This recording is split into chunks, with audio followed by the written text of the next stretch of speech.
नमस्कार। हिंदी की पाठशाला यूट्यूब चैनल में आप सबका स्वागत है। आज का पाठ है देवनागरी लिपि गुण दोष।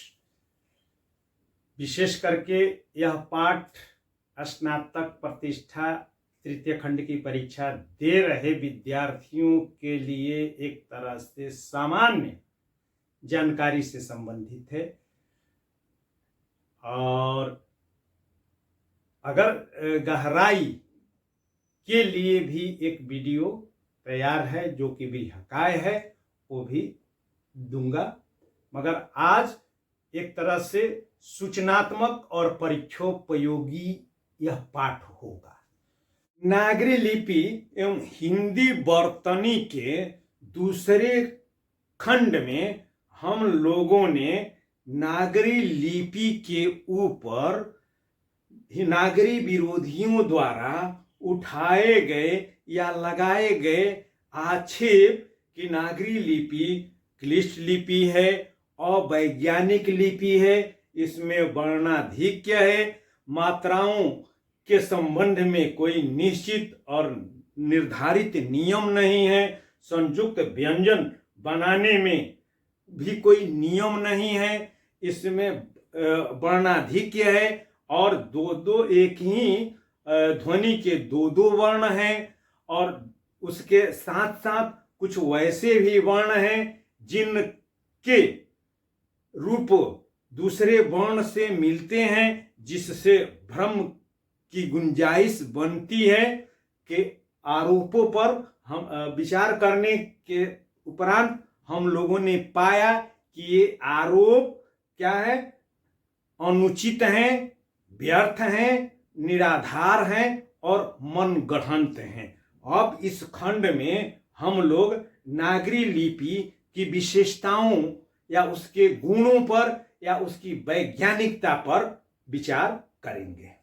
अवैज्ञानिक है, अपूर्ण है, अतार्किक है, ऐसा आरोप लगाते हैं। अब इसका हम लोग निदान देख लें कि नहीं, जो ये देखें ऊपर कि ये जितने भी आरोप लगाए गए हैं ये सब भ्रामक हैं, हिंदी के प्रति और नागरी लिपि के प्रति दुराग्रह के परिचायक हैं, ये गुलामी की मानसिकता के द्योतक हैं और अंग्रेजी के प्रति विशेष आग्रह का कारण है और प्रांतीयता और क्षेत्रीयता का दुष्प्रभाव है और नागरी लिपि से अनजान होने के कारण ये आरोप लगाए जाते हैं। जबकि ऊपर हम लोगों ने देखा कि यह सबसे जो है सर्वाधिक पूर्ण और वैज्ञानिक लिपि है।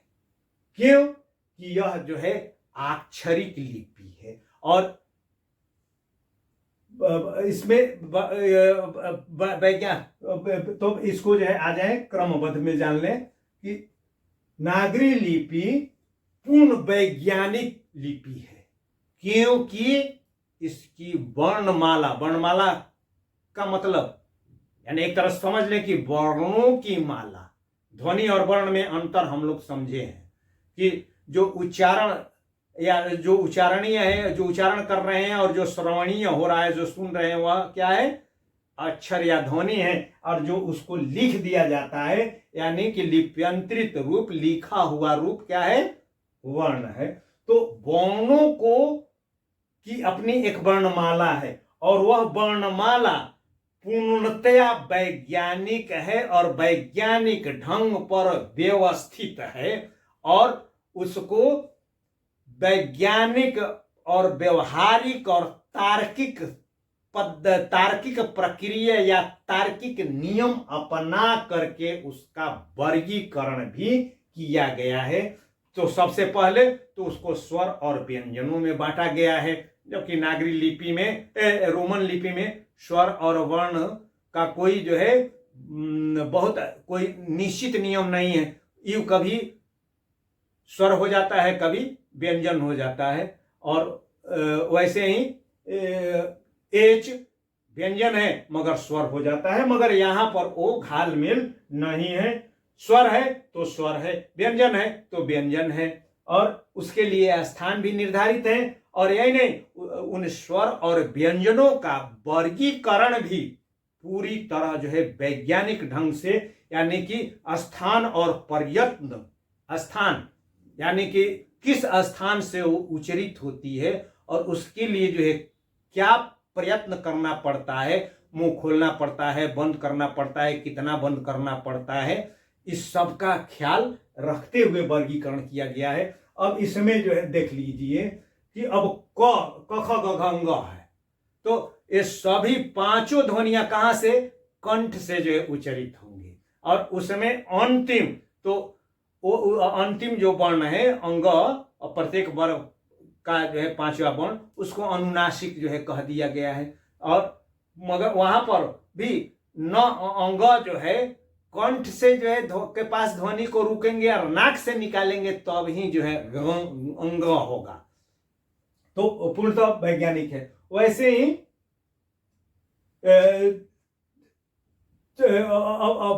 च है, तो च का उच्चारण तालु, ट का उच्चारण मूर्धा, त का उच्चारण दंत, प का उच्चारण ओष्ठ। तो इस भांति ध्वनियों का पूर्णतया संतुलित और वैज्ञानिक वर्गीकरण किया गया है। स्वर, पहले तो स्वर और व्यंजन में, और फिर स्वरों की जो है मात्राएं भी जो है निर्धारित की गई है, और व्यंजनों को भी अलग अलग जो है बांटा गया है स्थान के आधार पर, यानी कंठ, तालव्य, मूर्धन्य, दंत्य, ओष्ठ्य, दंतोष्ठ्य, और उसके बाद फिर उसका वर्गीकरण किया गया है कि स्पर्श है, अंतस्थ है, अंतस्थ व्यंजन है, उष्म व्यंजन है, उसके बाद संयुक्त व्यंजन है, गृहीत व्यंजन है। इस तरीके से उसका वर्गीकरण भी किया गया है। तो इसलिए यह पूर्ण जो है वैज्ञानिक है, और वैज्ञानिकता की पहली शर्त होती है कि जो लिखा जाए वही जो है पढ़ा जाना चाहिए, और इस कसौटी पर निर्विवाद रूप से नागरी लिपि के बराबर विश्व की कोई भी लिपि नहीं आती है। फिर उसके बाद जो है विशेषीकृत लिपि है। विशेषीकृत यानी कि स्पेशलाइज्ड लिपि है। स्पेशलाइज्ड लिपि का मतलब क्या हुआ कि जो जिस ध्वनि का हम उच्चारण कर रहे हैं या जिस ध्वनि को हमें लिप्यंतरित करना है यानी कि लिखना है, उसके लिए एकदम जो है सुनिश्चित लिपि होनी चाहिए। वैज्ञानिकता की दूसरी शर्त है।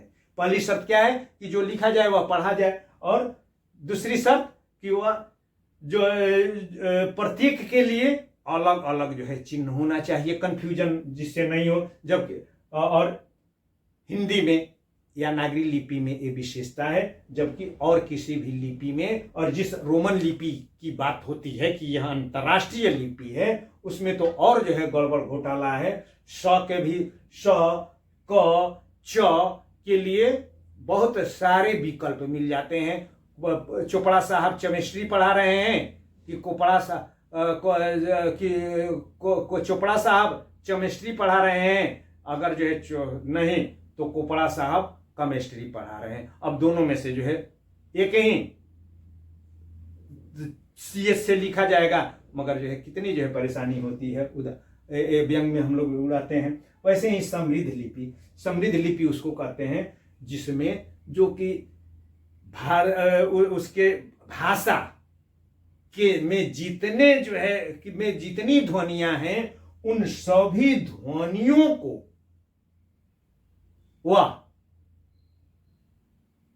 लिप्यंतरित कर सके, लिख सके, उसका दृश्यमान रूप तैयार कर सके या दिखा सके, तो उसको समृद्ध लिपि कहते हैं। और समृद्धि की कोई सीमा नहीं होती है, मगर उसके पर जो है यह भी हमारे लिए दोष बन गया है। और दोष क्या कि इसमें जो है बहुत सारे चिन्ह हैं। अरे जो है संपत्ति या समृद्धि की कोई सीमा है, तो यह भी कोई दोष नहीं है।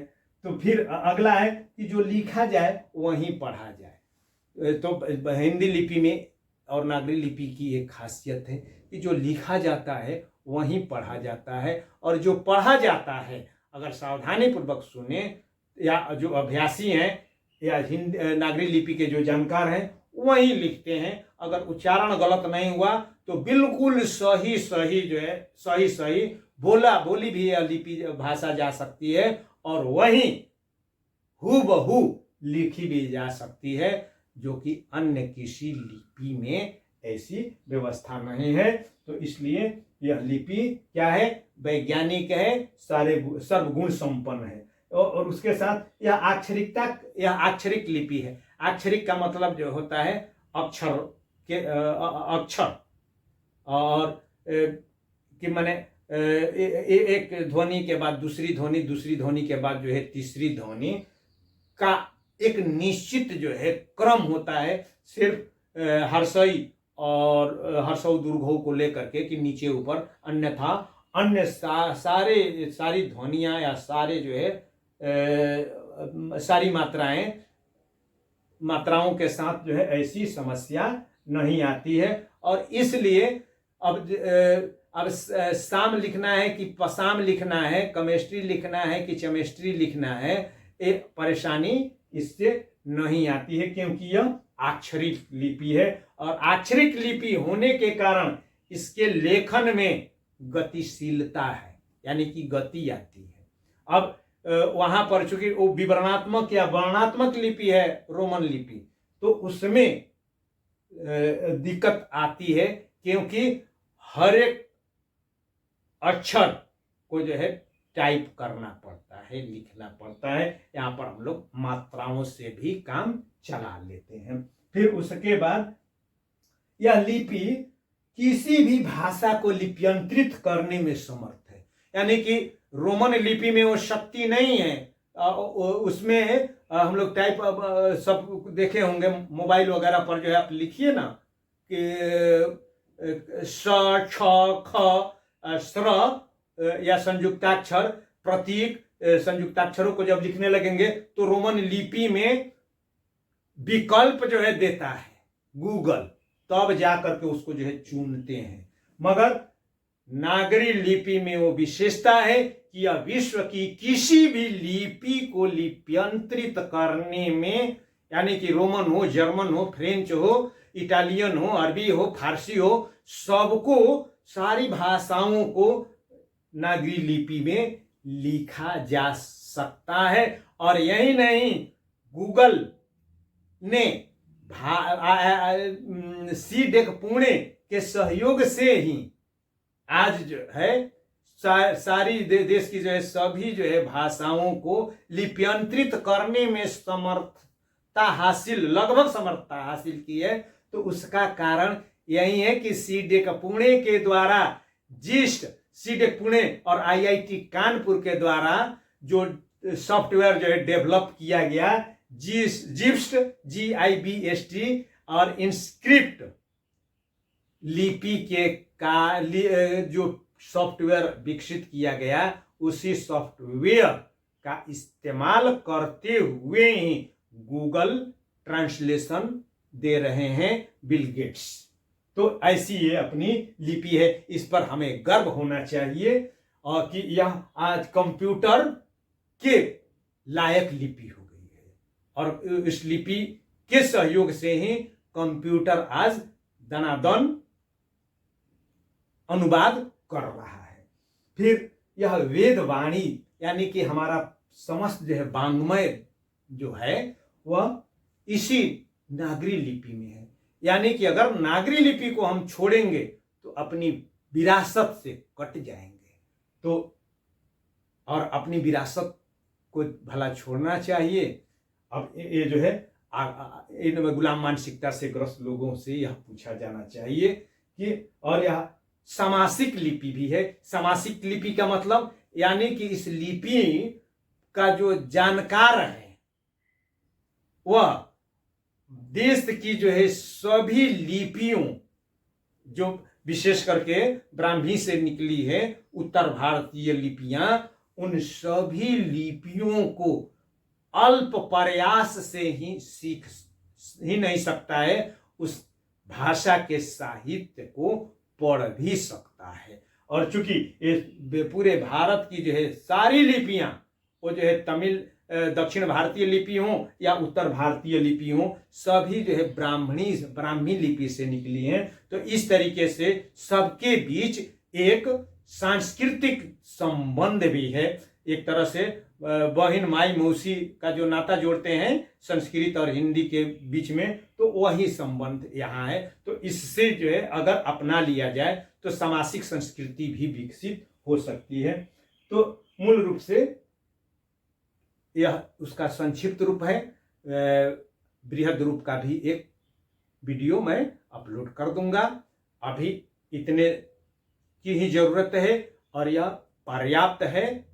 स्नातक तृतीय खंड की परीक्षा में अगर यह प्रश्न आता है, आना ही है, तो उस स्थिति में यह आपके लिए कारगर होगा। और फिर परीक्षा पूर्व आप लोग को शुभकामना कि अच्छे से परीक्षा दीजिए और अच्छे अंक लाइए। बहुत बहुत धन्यवाद। और इसको अपने मित्रों के बीच शेयर जरूर करना है, क्योंकि सबकी परीक्षा है और सहयोग तो जरूरी है। और अपनी तो जो है संस्कृति ही है वसुधैव कुटुंबकम की और सहयोग की। बहुत बहुत